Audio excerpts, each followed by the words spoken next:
My vision board from last year, not jack squat on that thing got done. We're here.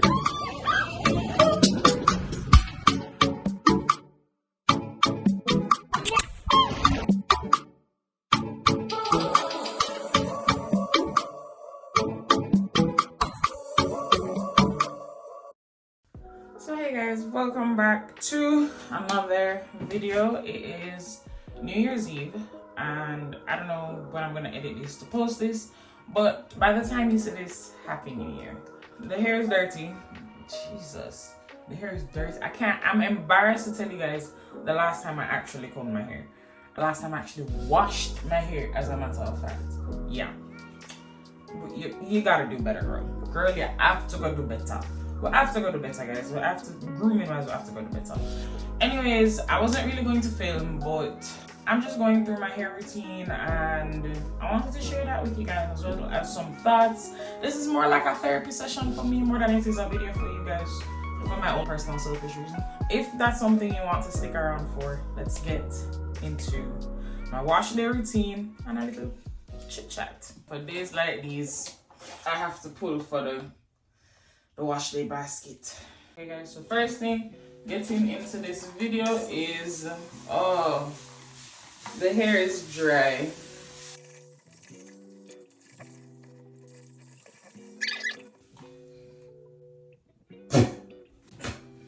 Okay, no. Yeah, guys, I have properly soaked this section that we're working with. I probably gonna work with my hair in 4, maybe 6 sections, depending on A, how lazy I feel, and B, how well the comb works with me today. So I use this cheap conditioner. This is like Equate, which, if you guys know, is Walmart's cheap brand version to everything. So I think it's like, I want to say the shampoo, the conditioner was like $3. Also, if you don't have this as a black person, male or female, and you have long 4-type hair, you miss your notes.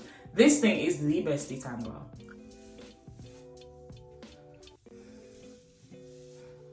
And this is where we start talking. So to get into the chit chat conversation, obviously it's New Year's, and this is the time of year we make like a lot of resolutions, and we have this like compulsive need to try and fix our lives in like 24 hours. Or if we didn't fix our lives, people, we try to like come up with this master plan as to how we're going to fix our lives to fit whatever our definition of success is.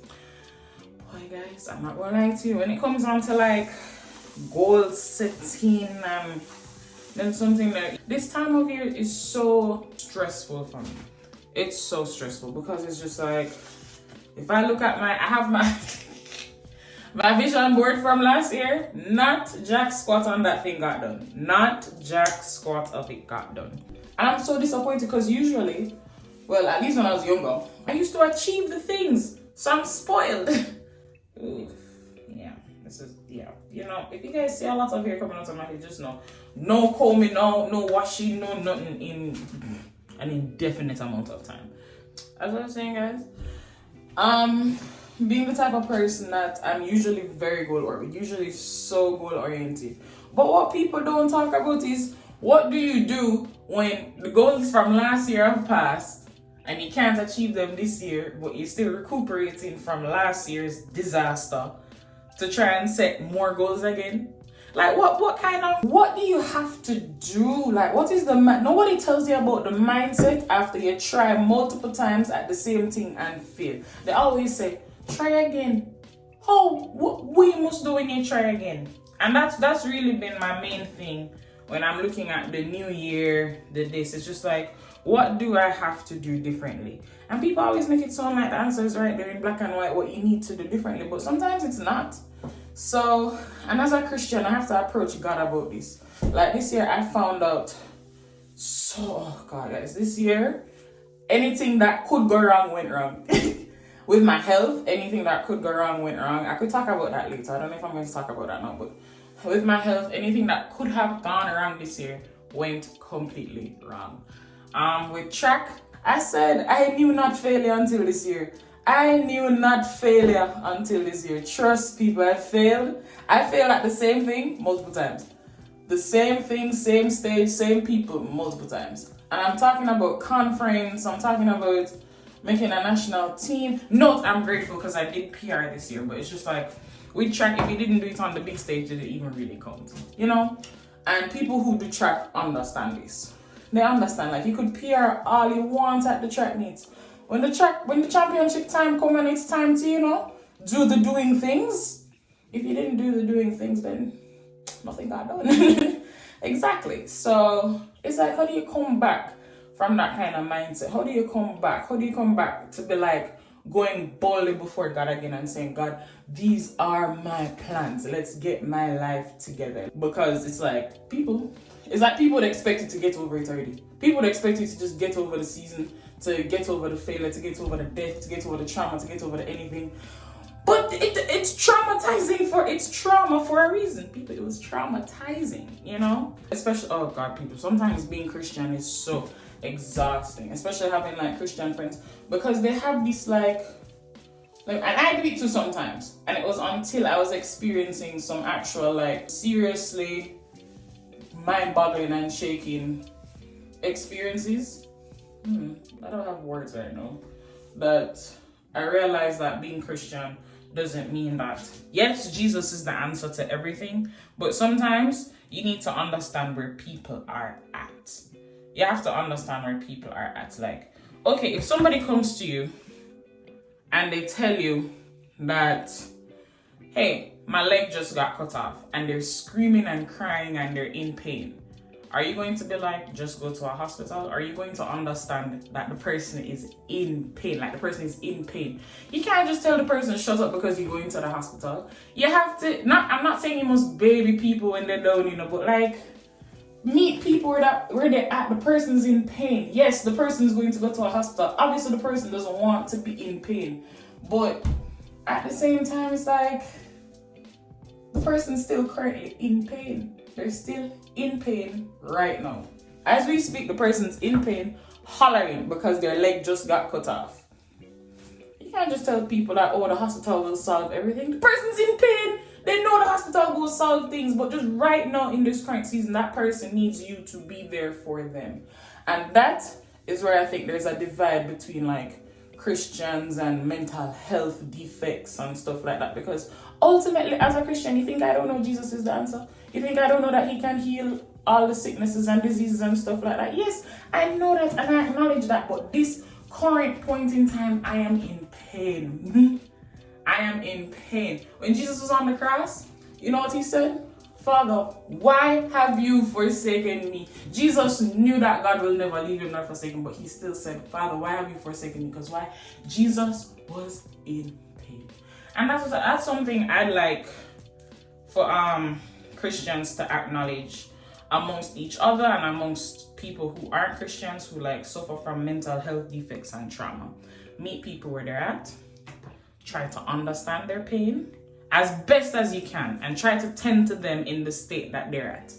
Yes, Jesus is the answer and Jesus is the reason, but like mental health wise, guys, sometimes people just need you to be there for them, to listen. Not to be like, well, you're not doing this, well, you're not doing that, da, da, da, da. It's different if the person's like, if it's like a continuous issue that the person clearly just wants attention for, because I know there are people like that as well. But guys, mental health wise, is a clear up, down, all around.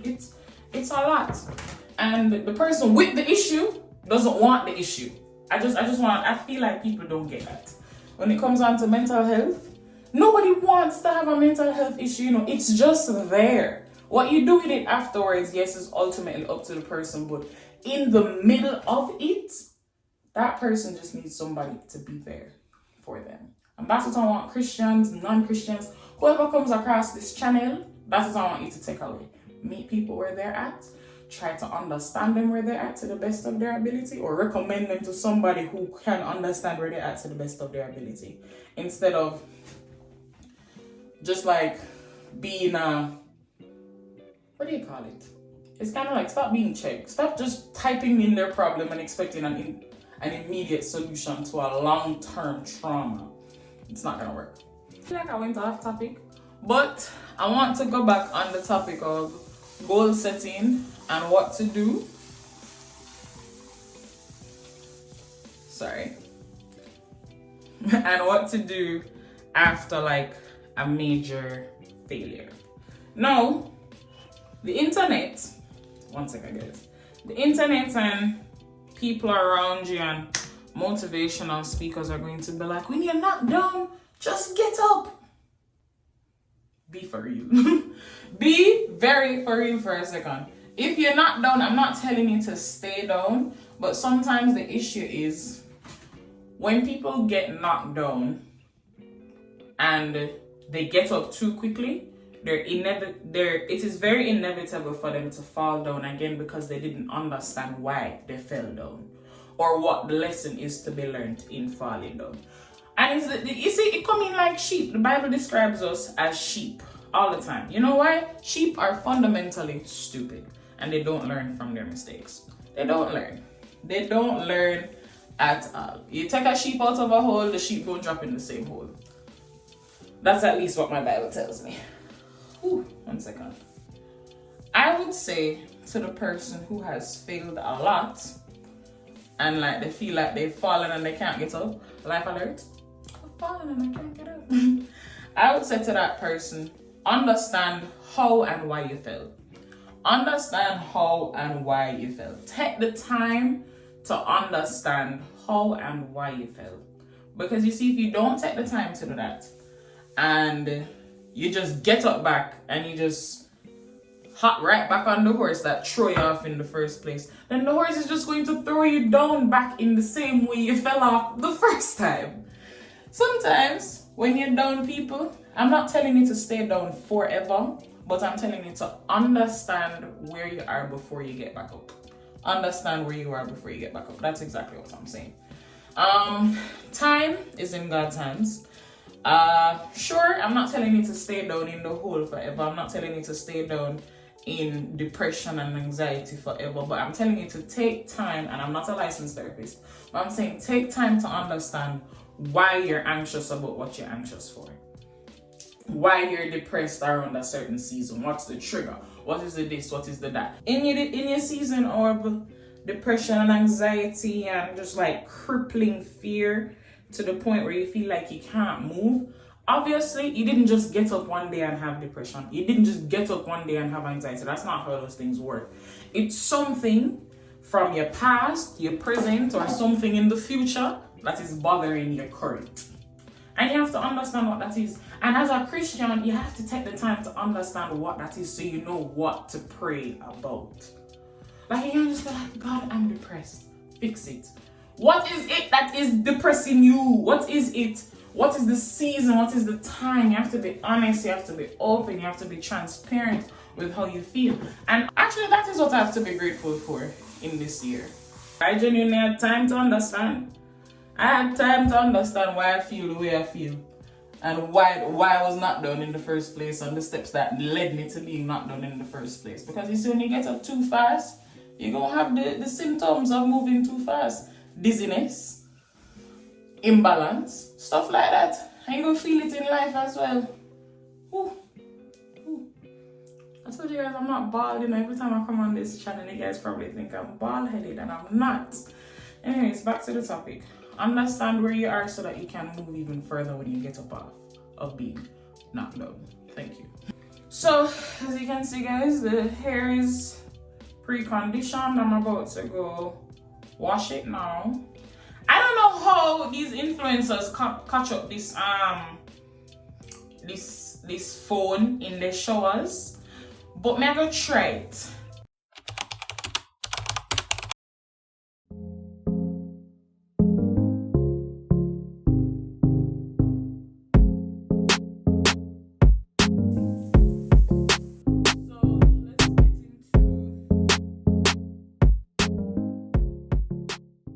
Alright guys, alright, hair update. I've decided to go with jumbo passion, whatever kind of twist come out of the hair that I have here. So as you can see, this is sectioned, kind of. I have no idea what's going on back here, so and it's none of my business. And if you're looking in the back of my hair, you need to mind yours. Exactly. we are going to my church is watch night service, and I'm very excited to go. I haven't been to church on New Year's since the New Year's Eve of 2019, which coincidentally was probably the last good year I had. So I don't have the kind of time that you guys think I have to sit down and do the neat parts. I'm going to church. There's supposed to be any judgment at church. Okay? Thank you. Alright, people. Stage 1 complete.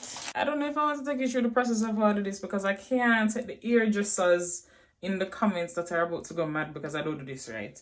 But I'll take you through the process. So, as I said, they're jumbo. They're supposed to be huge, and I don't want a lot because I don't have time. So, let me take you through the process. Firstly, people, we are running out of hair. I never realized I did so many.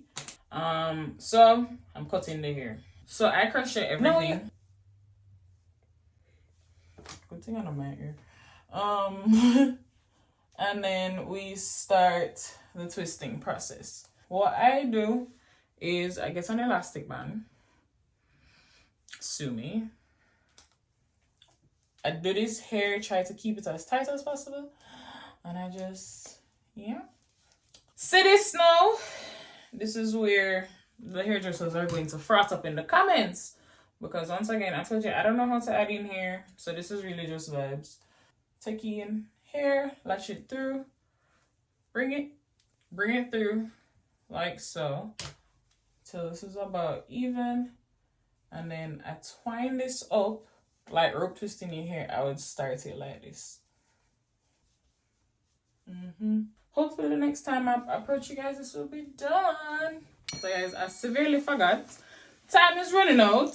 So I never had time to do the front part. So guess what? I tried this little zigzag, something to go up into one. Who cares? It's up in one. And yeah, these are my jumbo things. I don't know if you guys want to see the fit.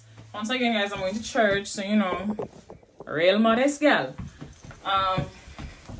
Target, Shein, I think Goodwill. But yeah, this is the outfit for church. All I'm taking is my iPad because that has my Bible and everything I need for church. And yeah, I need to go pick up Leah. So, these are the shoes. Dirty, like the white girl them. But don't you worry, it's dark, so nobody is gonna see it. I did not get to hit my 500 subscribers, but for those who are actually with me before, you know, the 500, I appreciate you guys. Thank you. Love you guys. And in 3, 2, 1, Happy New Year!